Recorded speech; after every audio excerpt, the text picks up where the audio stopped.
2 సార్లు బీహార్ రాష్ట్రానికి ముఖ్యమంత్రిగా అయ్యారు. మరి మనకందరికీ తెలుసు, గత సంవత్సరము వారికి శతజయంతి ఉత్సవాలు మనమందరం నిర్వహించుకున్నాము. వారు భారతీయ జనతా పార్టీ నాయకుడు కాకున్నా కూడా జనతా పార్టీలో ఆ రోజు Jan Sangh socialist party, old Congress party అన్నీ కూడా జయప్రకాష్ నారాయణ గారి నేతృత్వంలో కలిసి శ్రీమతి ఇందిరాగాంధీ యొక్క నియంతృత్వ పాలనకు, శ్రీమతి ఇందిరాగాంధీ యొక్క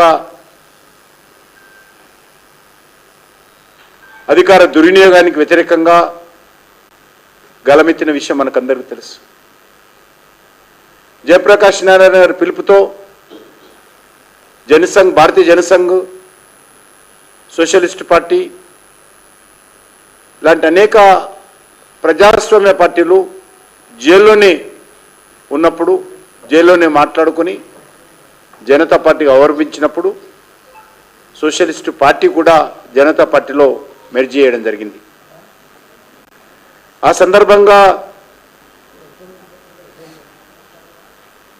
వారు జనతా పార్టీ తరఫున మరి నిరంతరము కృషి చేయడం జరిగింది. వారు 100 సంవత్సరాల సందర్భంగా మనకు తెలుసు, కాంగ్రెస్ పార్టీ ఏ రోజు కూడా కాంగ్రెస్ ఇతరులను, కాంగ్రెస్లోని నెహ్రూ కుటుంబేతరులను ఎప్పుడు కూడా గౌరవించదు, గుర్తించదు.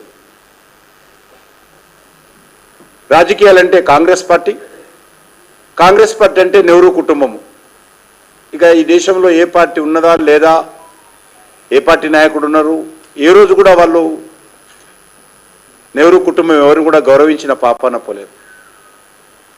భారతరత్నలు వాళ్ళకే ఇచ్చుకున్నారు.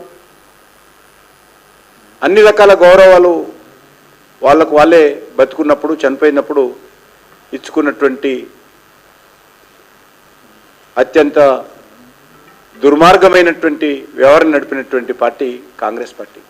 అనేక మంది మహానుభావులను ఎమర్జెన్సీలో జైల్లో పెట్టారు. ఆచార్య కృపలాని గారు కావచ్చు, అటల్ బిహారీ వాజ్పేయి గారు కావచ్చు, జార్జి ఫెర్నాండెస్ గారు కావచ్చు, లాల్కృష్ణ అద్వానీ గారు కావచ్చు, అనేక మందిని ఆ రోజు జైల్లో పెట్టినప్పుడు మరి ఏ రకంగా ఇందిరాగాంధీకి వ్యతిరేకంగా జనతా పార్టీ జన్మనిచ్చి, జనతా పార్టీ ద్వారా ఒక మహా విప్లవం, ఆ రోజు ఒక నిశ్శబ్ద విప్లవం ఆ రోజు దేశంలో వచ్చిందో మనకు తెలుసు.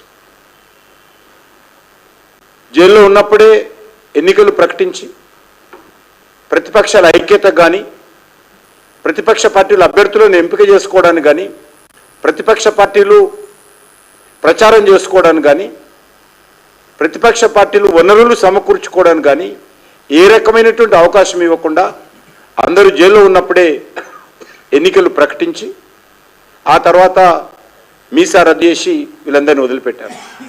ఆ ఉన్నటువంటి తక్కువ సమయంలోనే ప్రకటించిన తర్వాత, జైలు నుంచి బయటకు వచ్చిన తర్వాత ఆ తక్కువ సమయంలోనే జనతా పార్టీ ఏర్పాటు చేయడం, ఆ రోజు శ్రీమతి ఇందిరాగాంధీని ఓడించిన విషయం మనకు తెలుసు.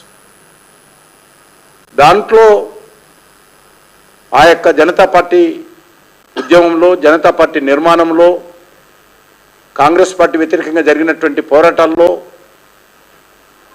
కర్పూరి ఠాకూర్ గారి యొక్క పాత్ర అమోఘమైందని ఈ సందర్భంగా మనం చేస్తున్నాం. అంతేకాదు, మనం చూసాం, ఇంతకుముందు చెప్పాను నేను, కర్పూరి ఠాకూర్ గారు గత సంవత్సరము 100 సంవత్సరాలు పూర్తయిపోయినాయి. శత జయంతి ఉత్సవాలు జరిగాయి. ఈ సందర్భంగా ప్రధానమంత్రి గారు కర్పూరి ఠాకూర్ గారికి